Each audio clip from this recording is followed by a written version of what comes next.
Hi everybody, this is Jim Tolles. Today I wanted to talk about the problems with blind faith. Faith is a really loaded term in a lot of Western culture. It's often used to refer to specific religions, and in general it's very much tied up with God. And because a lot of people have a variety of definitions of what God means to them, some of which are pretty negative from their experiences with different religions, the term faith can be rather scary, which has created a lot of cynicism in this particular culture where people don't really have faith. And this is really, really problematic because I think, as most of you know who walk the spiritual path, there's so much we don't know. It is just so far beyond our ability to mentally understand everything that's going on in this universe that you end up having to have faith. At least that's been my experience. Obviously, you don't have to listen to anything I have to say. And this is something I always like to reinforce in everything I write and I say. This is always about your own inner knowing. It's not about accepting everything I have to say or anybody else has to say.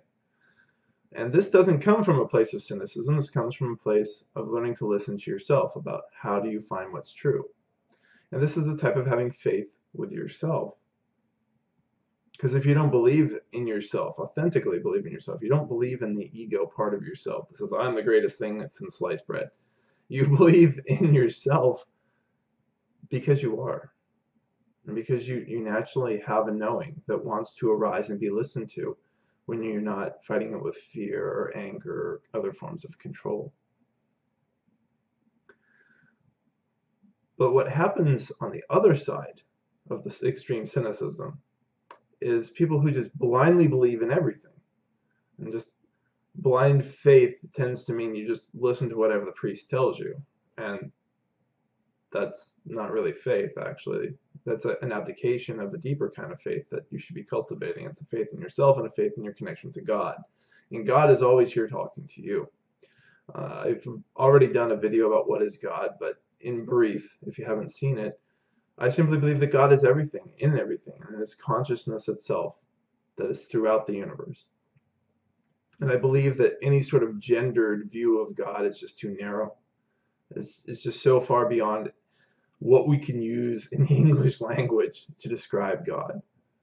You know, God is everything and more. God is all the terms that we could use, he, she, they, and more. You know, I'll probably occasionally say he just because it's the culture. It's not because I necessarily believe in that, in the gendering of that deity. But this is often where the core issue with faith is your relationship to God. If you're still looking for somebody externally to be kind of your third party intermediary with God, then you're already starting to have trouble with this, because then you start to give up your power to somebody else. And when you give up your power to somebody else,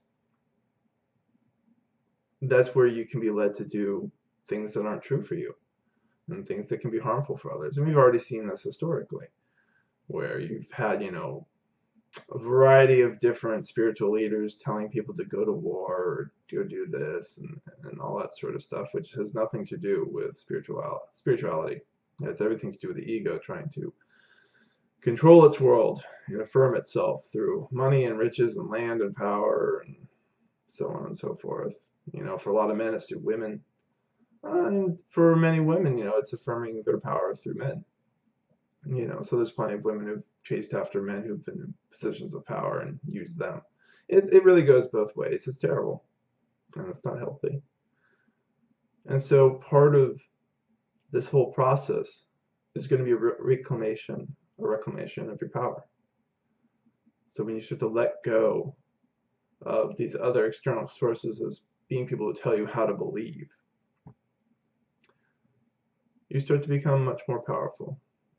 It also starts to bring a lot of your energy back to yourself, and that becomes an intense thing as you start to take ownership of it. Because the next step, where a lot of people say, well, I'll just give it up to God, it's like, there's so many misconceptions in that. God is actually empowering you to do what you love. That's it. God isn't here to really do it for us. If there are things that you want in your life, You have to have faith in yourself and to go and do them. And not everything's going to succeed or fail by measures that really make sense on the human plane. So there's a lot of things that will be successful out there, and they're actually big failures internally because you cheated your way there, because you're doing something that you don't really want to do. So those awards and those raises and all those things become very hollow. And there are a lot of failures on the external world that are actually great successes internally because you did what you love.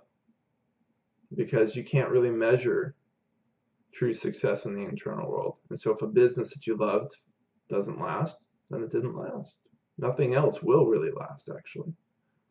If your team doesn't, win the championship, but you loved playing, you love being part of the team, then that's as much of a success as many other things.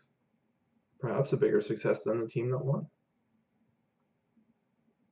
And as you can see, the deeper faith really is that faith in yourself, because the faith in yourself is also a faith in God, because God and yourself are one. Right? So this is the coming into alignment that we all have to practice doing. Until we do that, it's easy to be kind of yanked around by all the different things going on in the world, all the different agendas, all the different criteria, all the different ways people say this is how you be faithful for this religion and whatnot. Until you really listen to yourself, you don't really know. And it's easy to just end up in that space of giving up power. And so the biggest problem with blind faith is it's a giving up of power. It's an abdication of power. It can also lead to you being a victim to whatever the situation is. And you are so much more powerful. So much more powerful than you can possibly imagine. But you have to bring back that sense of faith. I think faith in its simplest form is simply that God is there and supporting you. Not that God's going to do it for you, or God's going to make everything perfect, or any of that sort of stuff. But God is there. And I've often found that when I do join with whatever the divine wants, I'm joining with what I truly want to do anyway. And in coming together, there's so much more power, so much more energy, and so many things start to blossom in my life. And while as I warned you, you can't use the external world and what's happening there as an indicator that you're doing the right thing. There definitely are certain times when it certainly feels like that the reflections coming back are true, that you are on that right path, and that the outside world is also reflecting the inner success. So these are some thoughts about faith and some of the problems with blind faith. And as always, you can find more about what I'm talking about at spiritualawakeningprocess.com. Have a beautiful day.